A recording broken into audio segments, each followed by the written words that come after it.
James, I need you to say that again. Okay, so first of all, did we get the entire Jerry Lewis story? I think we did. Okay. Yes, we did. So, okay, good, because I just want to make sure that was in there. But I was saying to you when your phone cut out because it was dying, the phone was dying, not when. Everything's fine. No, it's not right. Yeah, she's fine, folks. What I was saying to Wynn was that I think that people in America, and again, I'm making a broad generalization of a statement, but I think that people in America have begun to become more accepting of people with disabilities. You look at the success of the show Speechless, and one of their writers, Maysoon Zayed, who I love, who has cerebral palsy and who follows me. You know, I had to get that little ego boost in there. But like Maysoon and Speechless and Zach Anner and Josh Blue, and that's just the cerebral palsy contingent. There are so many more people with disabilities now, both visible and invisible, in public, and it should have happened a long time ago. And I don't have to hope that it's going to continue to happen. I know it is. I think that people in general, and again, I'm making a general statement, I think that able-bodied people in general, and even some disabled people, I would guess, you know, a lot of times we're afraid. We're afraid of each other, and we don't know what to say or how to say it or how to approach people, and like I think that sometimes people get so frustrated at not just politics but the stress of their own daily lives that they take positive energy, and instead of continuing to channel that positive energy into more positive energy, they just do the opposite, which isn't good for anybody.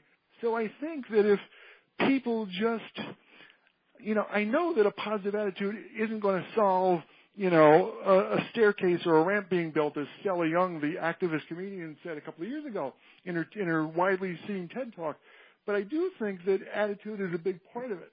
So if you go out into the world, no matter what level of ability you have physically, if you go out into the world with a positive attitude, it may not, you know, fix the set of stairs at all, but, you know, it can convince people a heck of a lot to get to know you as a person, and then you can influence them to change the stairs and the ramps, you know, and all that sort of stuff.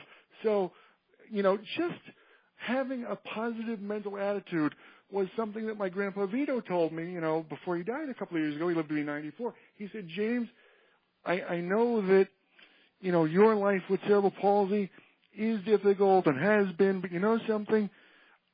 I love you because you're you, and I'm proud of you because you're doing all this work to help all these people with a completely different disability. And that kind of, my grandpa's saying, just keep it positive. My mom was the same way. She actually, people say that she lost her battle with colon cancer, and I understand what they mean, but I think my mom won.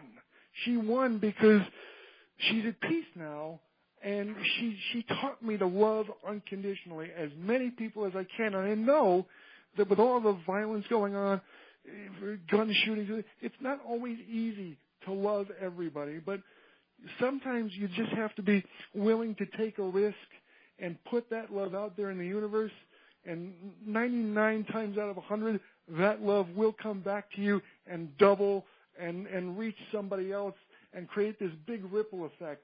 And so that's my advice to everybody. Just, you know, push for change or fight for change. I think push is a better adjective. Push for change, but do it with a positive attitude and a cooperative spirit. And who knows, like, the possibilities for good things in this world really are endless. And James, before I let you go completely, I want you to ask me 2 to 3 questions that you've been dying to ask me, and then we'll close out this interview. Okay, well, I like how you said, before I let you go completely, I know what you mean, but, you know, English is a peculiar language, and when you said letting go completely, I thought you meant hug. But anyway, I flirt with everybody. 2 questions I can ask you. Boy, I didn't prepare for this, did I? Well, I know you have a birthday coming up. Like, what are you actually going to do on your birthday? What am I actually going to do? I'm going to try and take the day off, although me taking the day off doesn't always work, but I am going to try and take the day off. No, I have family coming in, and I'm going out to lunch and just being around the people that love me, because as you guys know, it's a little 3 and a big O behind that little 3. So that's my age now. And that's going to be my age next week.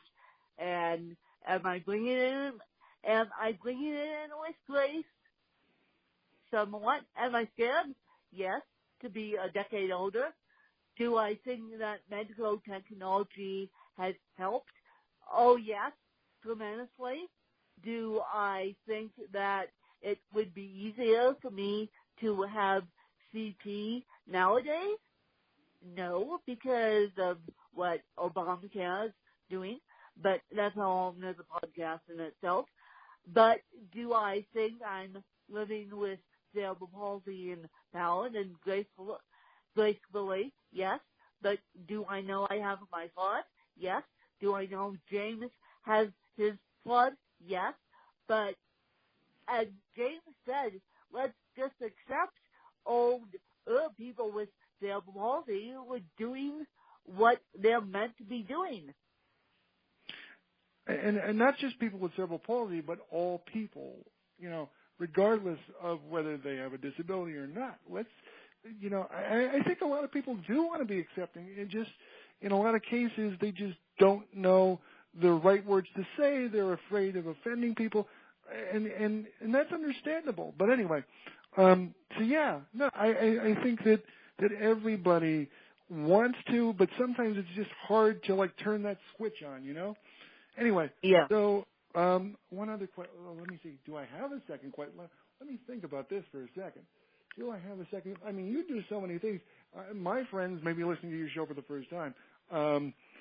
Is there something that you have your goals set on now that you haven't mentioned? Because I know you've published 7 books.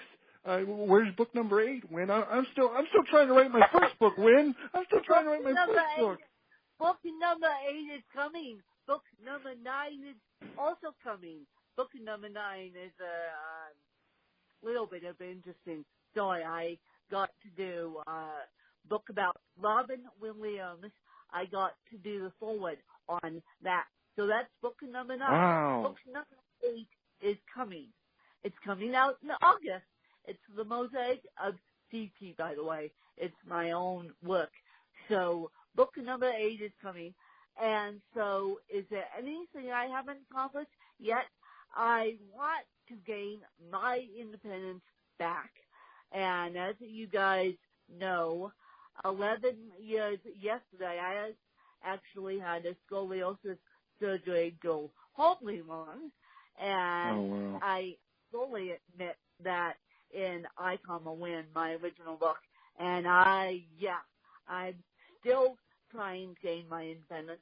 Still on a goddamn walker. And we can curse on this podcast? You should have told me that. I wouldn't have been G-rated. I just did. Jeez. Gosh darn it. See, I still don't want it. But anyway, go ahead. Finish your thought. So I still want to gain my independence back. But my true goal in life is to write a really good book. And I'm hoping that the next book will be a really good book in the sense that it will become a New York Times best-selling book, that I can say I've self-published books and made it to the New York Times bestseller list. Obviously, that would help the podcast. Obviously, that would help all the work I'm doing within and outside the disabled community. Well, interestingly, before you completely let me go, on a related note to the New York Times bestseller list, one of the young people with muscular dystrophy who I have to admit did pass away at age 14 a decade ago, Matty Stepanek, he wrote 7 New York Times bestsellers, and he wrote poetry, and he worked with former President Jimmy Carter on peace, and that kind of stuff. Yeah. Very field.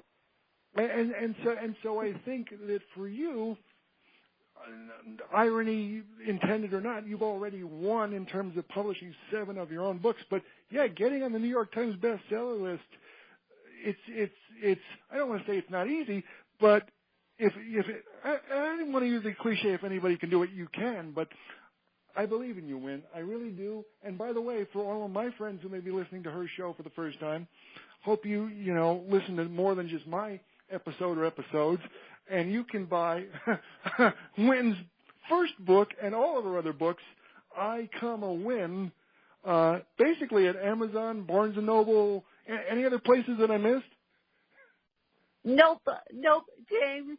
I love our conversation today, and I hope you guys enjoyed this fabulous episode with James. And as I said, my next interview right after James is with Miss Sherry, who just called in. And Miss Sherry and I are going to talk about homeschooling, believe it or not. So you guys are going to hear me for the second time on Monday. These episodes will come out on Monday. And I'm sorry I didn't publish episodes today. My day's been a little bit nuts. That's a whole as a podcast in itself. I thought I was going to be prepared earlier than I was, but that's a whole other podcast in itself. But everything is fine with me. Yeah, everything's fine with me. And so I hope that you guys enjoyed another fabulous episode. And Miss Sherry and I are going to be talking about homeschooling here in the next episode. I'll call back in, and Miss Sherry and I will be talking about homeschooling, and I hope you guys enjoy another fabulous episode with James. Thanks to you guys.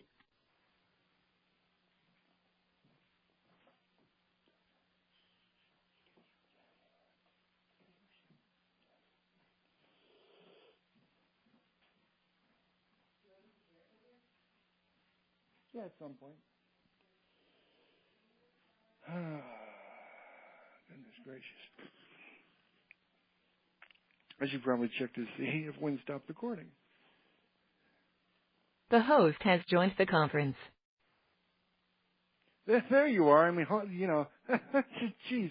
Okay, take care of Sherry, and then, later on, you message me on Twitter or whatever, and anything you need from me, I'll do my best to help. Aw. Wayne, are you there? I am. I heard that. Thank you, James, so much for being an advocate for both of us. Please, I didn't hear that. I heard the end of it. I'm like, oh boy, James is getting himself in a heck of a lot of trouble with all the next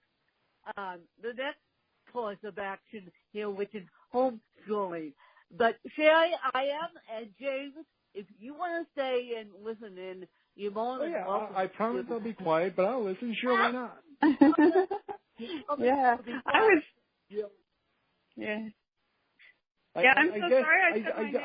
I guess today, Sherry, I'm the unofficial co-host. Okay, go ahead. I promise I won't say another word. Yes, James. Yes, James. Yeah. You should be. Fun. Yeah, I'm so sorry when I called in and it said state your name. So I did, and then I started hearing it like, oh no. Okay. Oh God. Well, that's okay. James and I were just finishing up, and I will walk and talk to you as I go and grab my cell phone charger because my phone's about to die. So okay. That is what I'm going to do, and then we'll start the interview with you, Sherry. I'm really excited to talk to you about homeschooling because I don't think my mom could have or should have homeschooled me. I'll tell you why during the interview, but homeschooling is the best thing on the planet for those who can't normal schooling. Yeah, absolutely. Yeah, I'm excited too. You did a little bit of research, didn't you, on disabilities and homeschooling. Mm-hmm. Or maybe you didn't. I don't know. Did you? I sent you an email that I just found a guy who did some research. Oh my God! Oh. I didn't have a chance to read that email. Sure. Yeah, you've had a wild day. Yes, with all the weight on it. I wasn't quite prepared for the wild day that I ended up having, and I'm sorry that you had to schedule the interview. Yeah. It's like, no problem. Mm-hmm. When I called you and normally text you and goes, everything's fine, but I just got in a car accident. I'm like, oh boy, this is going to be a nuts day. Yeah. I don't know if it's our connection or what's going on, but it's possible I might have to ask you to repeat a question because you seem to be breaking up on me some. Yeah, Wynn, just to let you know, Wynn, just to let you know, you're not coming in clear. I agree with Sherry. Oh, okay. So it's not my cell line. Nope. No, it's fine. It's fine completely. Okay. I'm actually walking and talking to you guys. Believe it or She's not. walking while she's talking to us. Wow. Yeah.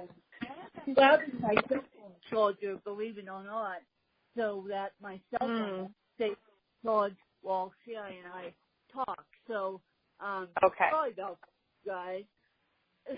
No, that's all right. That's why my cell phone wasn't coming in clear. Yeah. So, Okay. yeah, but let me just grab my cell phone charger and we'll be all set.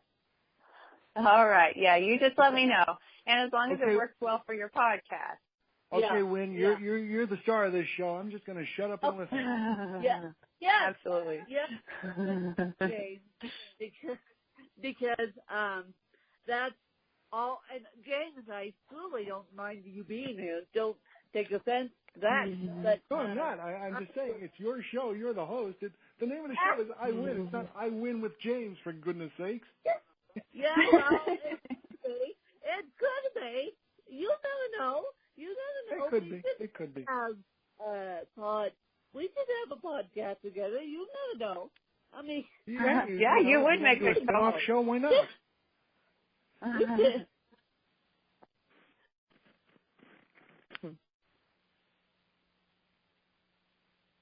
I think she's going to fix her little line thing for us. Yeah. For you, really. Yeah.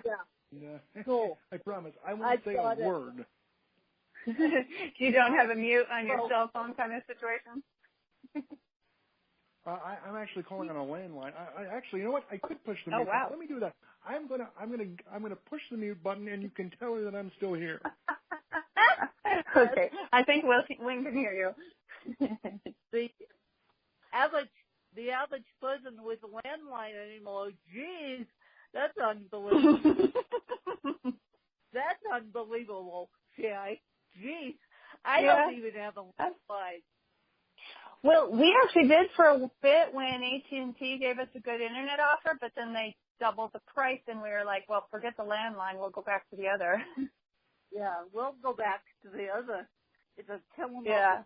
Hate the landline now. Yeah. So, Sherry, how this is going to work is I'm going to introduce the show and obviously say that you're a podcaster, obviously say that you're a second-generation homeschool mom, and I'm going to introduce you and then let you give a brief synopsis of your bio. Okay. All right. Sounds good. Let's do it. Okay.